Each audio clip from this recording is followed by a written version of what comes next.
Hi and welcome to this training video on startup tickets. So the startup system might look a little daunting at first, but you're going to see it's actually going to be really quick and easy to run through it. So it runs on a ticketing system and it's got urgency levels for every ticket. But you can update your deadline from here. You'll be able to close your open tickets from here, and to do an actual startup is really quick and easy as well. So let's start there. Let's do a quick startup. Okay, so as you can see, it remembered my previous responses. So as I go through it, I can actually just click on next, because I'm going to capture a startup for the same store. So I'm just going to run through next. It's going to remember all my previous answers.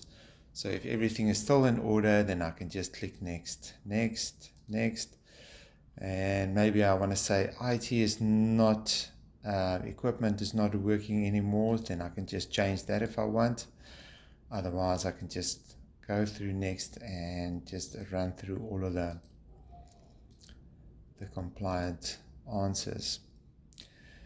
All right, and that's it. And then I can just click submit. And now it will tell me that it will take up to 15 minutes to reflect on the dashboard.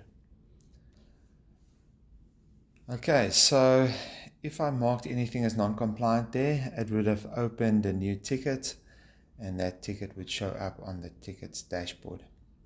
So as you can see, I filtered it to only show the open tickets at the moment.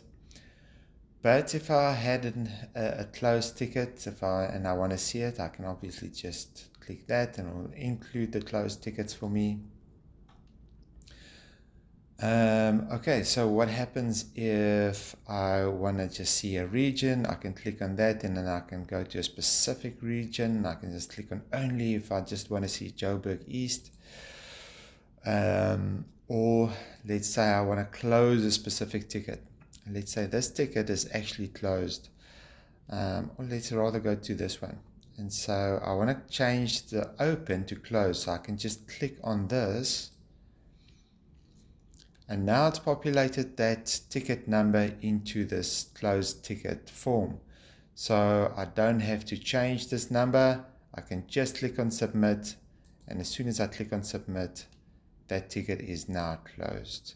But the dashboard will still take up to 15 minutes to update.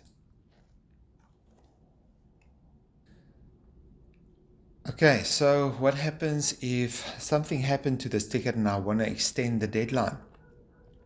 This ticket has now expired, but something happened around arranging the fixing of the problem, and I want to just change this deadline to a later date. Then I can click on this deadline. This is the date of the deadline, and I can click on that, and I can once again click there. Now I can just choose the deadline. This, once again, I don't have to change the ticket number. It's pre-populated. I can just change the deadline from the drop-down menu. Say I want to move it to there. And then the reason of the extension, I can put that in and then submit. And the deadline is now extended, but it can take up to 15 minutes for the dashboard to update.